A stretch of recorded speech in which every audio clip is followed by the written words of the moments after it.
الحمدللہ رب العالمین، بسم اللہ الرحمن الرحیم، والصلاة والسلام علی سید الانبیاء والمرسلین وعلی آلہ واصحابہ اجمعین، اما بعد۔ اللہم صلی علی سیدنا مولانا محمد وعلی آل محمد کما صلیت علی ابراہیم وعلی آل ابراہیم انک حمید مجید۔ اللہم بارک علی محمد وعلی آل محمد کما بارکت علی ابراہیم وعلی آل ابراہیم انک حمید مجید۔ محترم ناظرین حضرات، السلام علیکم ورحمۃ اللہ وبرکاتہ۔ یہ پروگرام کلام نور کے نام سے روشنی ٹی وی میں نشر کیا جا رہا ہے، اور اس پروگرام کے ذریعے ہم ہر دن ایک پارے کا خلاصہ بیان کر رہے ہیں اور یہ جاننے کی کوشش کر رہے ہیں کہ اللہ تبارک و تعالیٰ نے اپنے کلام میں کن باتوں کا ذکر فرمایا، کن باتوں کو کرنے کا حکم دیا، اور کن چیزوں سے اللہ رب العزت نے ہمیں اور آپ کو منع فرمایا۔ میری ماں اور بہنوں، اب تک الحمدللہ 5 پارے اختتام کو پہنچ چکے ہیں۔ آج 6 پارے کی تفسیر پر ہم نظر ڈالیں گے۔ آپ تمام درود پاک پڑھیں اور جو کچھ کہا جا رہا ہے توجہ کے ساتھ سنیں۔ آپ اور ہم اس نیت کے ساتھ سنیں، کہیں کہ انشاءاللہ تبارک و تعالی ہم کلام پاک کے احکامات پر عمل کریں گے اور اس نور والے کلام کو، اللہ کے کلام کو اپنی زندگی بنائیں گے انشاءاللہ تعالی۔ 6 پارے میں سورہ نساء کا بقیہ حصہ اور سورہ مائدہ کا ابتدائی حصہ ہے۔ سورہ نساء میں اللہ تبارک و تعالی نے کچھ ایمان کے تقاضوں کو بیان کیا، تکبر کرنے والوں کا ذکر کیا۔ اللہ تبارک و تعالی نے اس پارے میں کسی کو بھی برا کہنے سے منع فرمایا کہ یہ بندہ برا ہے، یہ بندہ گناہگار ہے۔ اللہ تبارک و تعالی نے کسی کو بھی برا کہنے، گناہگار کہنے سے منع فرمایا، اور اگر کوئی ظلم کرتا ہے تو مظلوم کو یہ اختیار دیا، یہ حق دیا کہ وہ لوگوں کے سامنے اس کے ظلم کو بیان کر سکتا ہے۔ کیونکہ وہ اپنے ظلم کرنے سے باز آ جائے۔ اسی طرح اللہ تبارک و تعالی نے فرمایا کہ رسول اللہ صلی اللہ علیہ وسلم اور ان سے پہلے جتنے بھی انبیاء اکرام گزرے ہیں، ان تمام پر ہمیں ایمان لانا لازمی قرار دیا، اور اگر ہم میں سے کوئی کسی پیغمبر کو مانے اور کسی کو نہ مانے تو یہ کفر ہے۔ چونکہ اللہ تعالیٰ کی بھیجی گئی کتابوں پر ایمان لانا اور جتنے بھی انبیاء اکرام نبی صلی اللہ علیہ وسلم سے پہلے گزرے ہیں، تمام پر ایمان لانا لازمی ہے، ایمان کا جز ہے۔ اور بتایا جاتا ہے کہ 1,24,000 سے زائد پیغمبروں کو اللہ تعالیٰ نے انسانوں کی بھلائی اور رشد ہدایت کے لیے مبعوث کیا تھا۔ تو ہم اس بات پر ایمان لائیں کہ تمام انبیاء اکرام اللہ تبارک و تعالیٰ کا پیغام لے کر دنیا میں بھیجے گئے، اور یہاں آ کر اللہ کے بندوں کو سیدھی راہ بتلائے، اللہ تعالیٰ کی وحدانیت سکھلائے، اور سب سے آخری پیغمبر جو ہیں ہمارے نبی صلی اللہ علیہ وسلم ہیں۔ اب یہاں جا کر نبی صلی اللہ علیہ وسلم پر نبوت کا سلسلہ ختم ہو گیا۔ اب آپ صلی اللہ علیہ وسلم کے بعد کوئی نبی نہیں آئے گا۔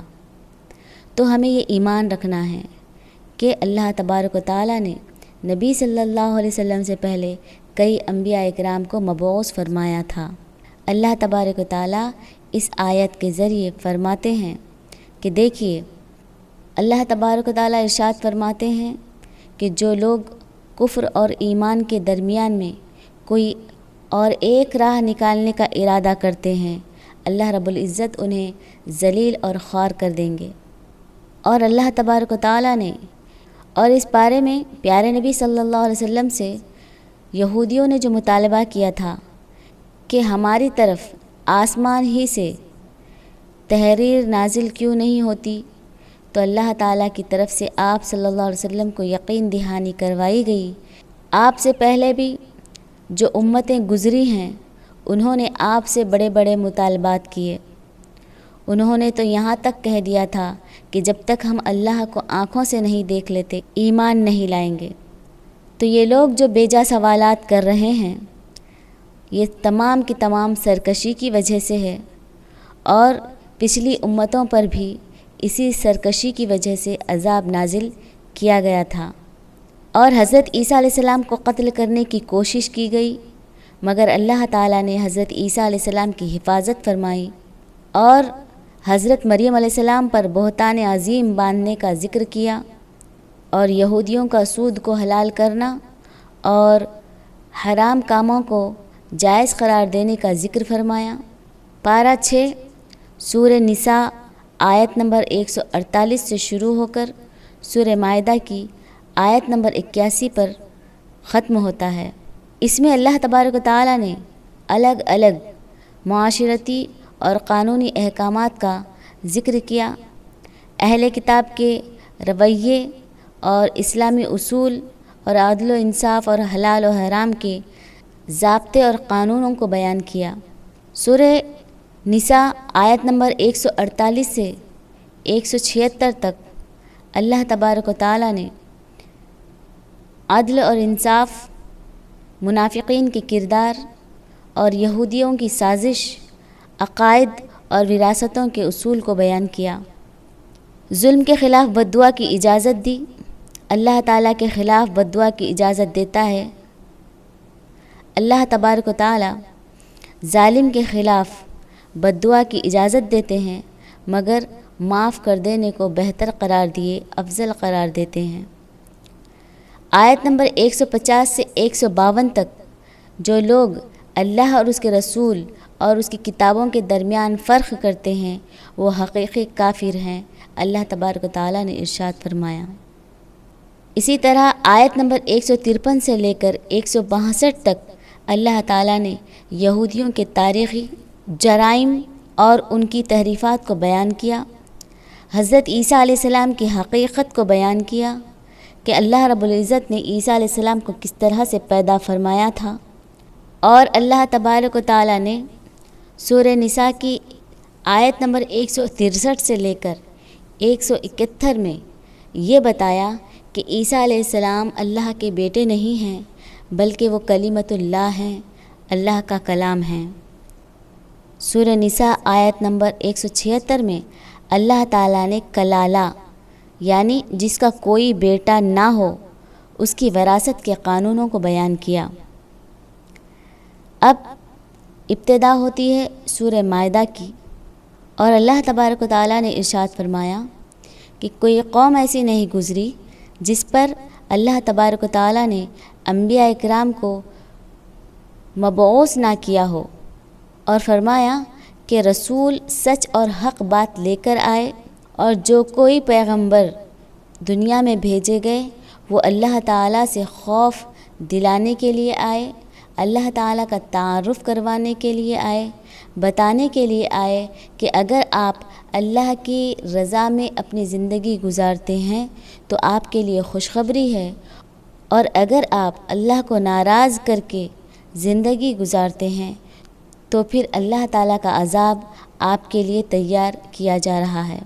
جس طرح سے آپ صلی اللہ علیہ وسلم پر وحی نازل ہوتی رہی ہے ویسے ہی نوح علیہ السلام اور دیگر انبیاء علیہ السلام پر نازل ہوئی، اور پیغمبروں کا ذکر کرتے ہوئے فرمایا کہ ابراہیم علیہ السلام، اسحاق علیہ السلام، اسماعیل علیہ السلام، یعقوب علیہ السلام اور یعقوب علیہ السلام کی اولاد عیسیٰ علیہ السلام، ایوب علیہ السلام، یونس علیہ السلام، ہارون علیہ السلام، داؤد علیہ السلام، سلیمان علیہ السلام، یہ تمام انبیاء کا ذکر موجود ہے۔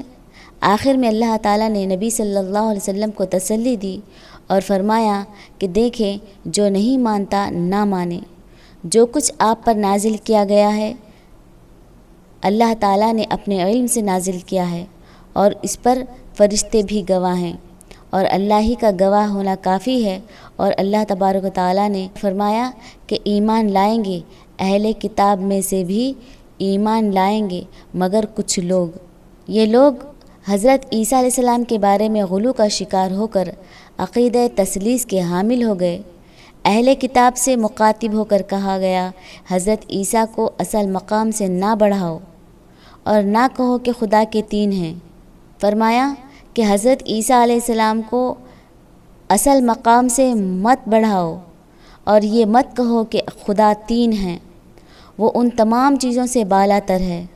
زمین اور آسمان میں جو کچھ ہے وہ سب اللہ تبارک و تعالیٰ کا ہے، اور عیسیٰ علیہ السلام نے کبھی یہ نہیں کہا کہ اللہ تبارک و تعالیٰ کا میں بیٹا ہوں، بلکہ عیسیٰ علیہ السلام نے ہمیشہ کہا کہ میں اللہ کا بندہ ہوں۔ اللہ تبارک و تعالیٰ نے فرمایا کہ جو لوگ تکبر کرتے ہیں، اللہ تعالیٰ کی بندگی کو اپنے لیے شرم محسوس کرتے ہیں اور عار سمجھتے ہیں اور اس کے راستے سے رکتے ہیں اور روکتے ہیں، اور اللہ تبارک و تعالیٰ کے راستے سے روکتے ہیں، جن کی سرپرستی اور ہمدردی پر بھروسہ رکھتے ہیں، ایک وقت آئے گا اللہ ان سب کو اپنے سامنے گھیر لے گا۔ ایمان لانے والے اور نیک اعمال کرنے والے اور تکبر سے بچنے والوں کے بہترین اجر کا اللہ تعالیٰ نے وعدہ فرمایا۔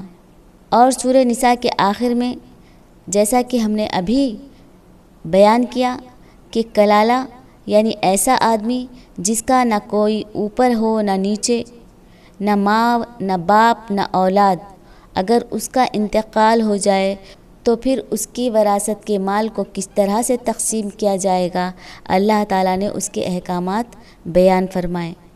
اللہ تبارک و تعالیٰ نے سورہ مائدہ میں فرمایا، سورہ مائدہ یہ سورت شریعت کے اہم احکامات، حلال اور حرام کے قانونوں کو بیان کیا، عہد و پیمان کی پابندی کرنے کا حکم دیا اور اہل کتاب کے ساتھ معاملات پر روشنی ڈالی۔ عہد کی پابندی سورہ مائدہ کی آیت نمبر 1 میں اللہ تبارک و تعالیٰ نے فرمایا، جو معاہدہ اللہ اور آپ کے درمیان ہوتا ہے، جو عقد جو عہد ہوتا ہے، آپ کو اسے ضرور پورا کرنا چاہیے، اس عہد کی پاسداری ضروری ہے۔ آیت نمبر 3 سے لے کر 5 تک اللہ تبارک و تعالیٰ نے حلال اور حرام جانوروں کی تفصیل بتائی۔ فرمایا کہ مردار آپ کے لیے حرام ہے، خون اور خنزیر کا گوشت اور اللہ کے نام کے علاوہ اگر کوئی جانور ذبح کیا جاتا ہے تو اسے حرام قرار دیا۔ اہل کتاب کا کھانا اور ان کی عورتوں سے نکاح کو جائز فرمایا۔ اور سورہ مائدہ آیت نمبر 6 میں اللہ تبارک و تعالیٰ نے طہارت کے احکام کو بیان فرمایا وضو اور غسل اور تیمم کے احکام۔ اور آیت نمبر 7 سے 13 تک اللہ تبارک و تعالیٰ نے بنی اسرائیل کے عہد توڑنے پر ان کی مذمت کی اور اللہ کی نعمتیں اور بنی اسرائیل کی ناشکری کا تذکرہ کیا۔ آیت نمبر 8 سے 10 تک اللہ تبارک و تعالیٰ نے عدل اور انصاف کی تاکید کی، دشمنی کے باوجود انصاف کرنا ضروری ہے قرار دیا۔